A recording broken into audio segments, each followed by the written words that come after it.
What is good? I am back with another reaction video. One of Chris D'Elia's friends went on a podcast and exposed the friends of Chris D'Elia who betrayed him. So I'm going to play this video to give you my thoughts.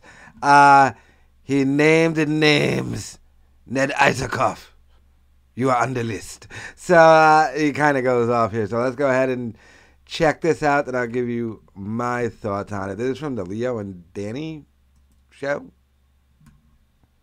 And it absolutely is the new McCarthyism too, and it's not just when it comes to that word, it's also in any form of, not, I was going to say sexual assault or harassment, but it's not, because Chris D'Elia accidentally texting a girl gets him dropped by his representation too. Right. I mean, let me say welcome home to Chris D'Elia, by the way. Yeah. He's coming back, dude. Yeah. And I'm on my podcast tomorrow, I'm going to be saying in no uncertain terms, but he calling out names of the motherfuckers that turn their backs on him, like literally within 5 minutes. Oh, I gotta know this. Yeah. So people, the fucking the Johnny Mitchell show. I don't know why my mind is all a blank right now. The Johnny Mitchell show. It's going to be linked here. Leo and I have both gone on it. Love it. Great fucking show. Thank you. Thank you. I listen to your shows, man. You fucking kill it on there. Bro. And Johnny, you got to give us a teaser though. You got to give us at least one big fucking name. I would love to hear these motherfuckers. Well, but it's obvious though. It's not a scoop. Bryan Callen turned his back on Chris D'Elia. Dude, within 5 minutes, I don't know why I got deja vu. I think I might have said it on here before.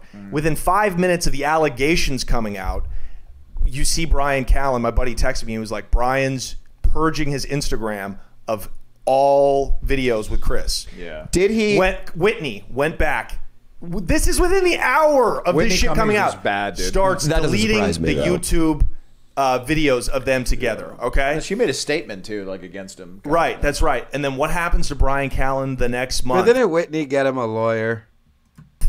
Same shit happens to him, dude. Way worse allegations. Way worse. Worse allegations. And it's like, dude, and now they're like, welcome home, Chris. Brendan Schaub, fucking AKA Alf. You know what I mean? Like, really, like the most despicable garbage comedian in the scene. The fact that Joe Rogan let him on his show 100 times means like he must have pictures of Rogan with like young Chinese boys in the basement or something. I mean, how the fuck? He's a good fight analyst. Yeah, he is a good fight analyst. I will give him that. But he's a stroke victim. He sucks at talking and he's unfunny. The two things you absolutely cannot have to be a comedian. And he is now like leading the scene. He was up crying on his podcast after the D'Elia allegations came out. Like, I can't believe this happened to Chris. He did that. He knocked the mic away. And then what happens? He said he was angry at Chris too. And then what happens? And what happens a week later? D'Elia puts out the full messages, virtually exonerating himself. Right? Like it's if the chicks are underage, he goes. The rest of the messages, whoops. See ya. By the way, these girls have no idea who any of these guys are talking about. I apologize. Bye-bye. Sorry, you needed to be 18 to get into that comedy show. I didn't know you used a fake ID. Right. But I do want to say this. We need to see their IDs with like a black light. You know what I mean? Absolutely. Yeah. We'll have Dino handle that because... Yeah, he's down. That's the loophole. We tried, honestly, if Dino looks at him. And even if they're using fake IDs, who cares? We tried. But I will say this, Johnny, because I was super anti-Brendan Schaub because it seemed to me like he turned his back on Callen. Yeah. But then Callen went on some other shows and said the whole time they were communicating. And it was a mutual decision to not lose their sponsorships on the fighter and the kid. Yeah. And that Callen was getting a piece of that the whole time. Is it possible Callen hit up D'Elia and said, hey, man, I'm really sorry. Just for appearances right now, I'm taking down the pictures of us. Still love you. Maybe they were still hanging out during this entire period. Now, that is true about the fighter and the kid. Yes. Right? But Chris was on his show a couple episodes ago. And on his show? His own show. Okay. He's doing his podcast. His podcast. And he was like, dude, the people that turn their back on me in this business, like he didn't go into it, but he had a very honest moment where he was like, my friends turned their back on me. Like it's... they made statements, you know what I mean? Like, it is possible for sure that they collabed and they were like, hey, just for money's sake, we need to like act like we don't fuck with each other. That's partially true. And, you know, at that level, who knows? You know what I mean? But it's just, there's no integrity. Like, it's nothing sacred. You have no friends in this business. If you're owned by, you guys own yourselves. Right. Yeah. So you have the ability to tell everybody to fuck off. Yeah. But those people are owned by the Matrix. They're really in the Matrix. And man, as soon as I saw that, and now they're like welcoming Chris back in with open arms. Yeah, it's like no, that day's done, and I will never. And the people that are turning their back on me, because I'm calling Brendan out, I'll never forget that. You know, so like, does it being a man mean anything? Yeah.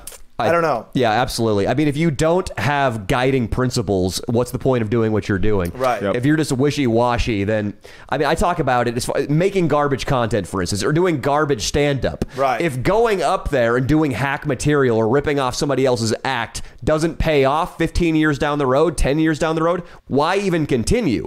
But if you're doing stuff you believe in and you love your art, you'll stick with it until you finally see your day in the sun. That's right. But I also, something you mentioned earlier, Whitney, I guess, one of the most annoying trends I've seen is this near across the board phenomenon of female comics having to get woke once they get big enough. I'm not getting into all that, but it's called show business, not show friends. I should get that put on a t-shirt somewhere. I just came up with that right now. But so that was them talking about the Chris D'Elia thing, some pretty obvious stuff. But now that Chris is back, though, I wonder if him and Callen end up doing something. Remember, they were going to do a show together on Netflix. Now they're both just on Patreon. I wonder, you know, he's got the thing with Sam Tripoli. He has the thing with Steve Byrne.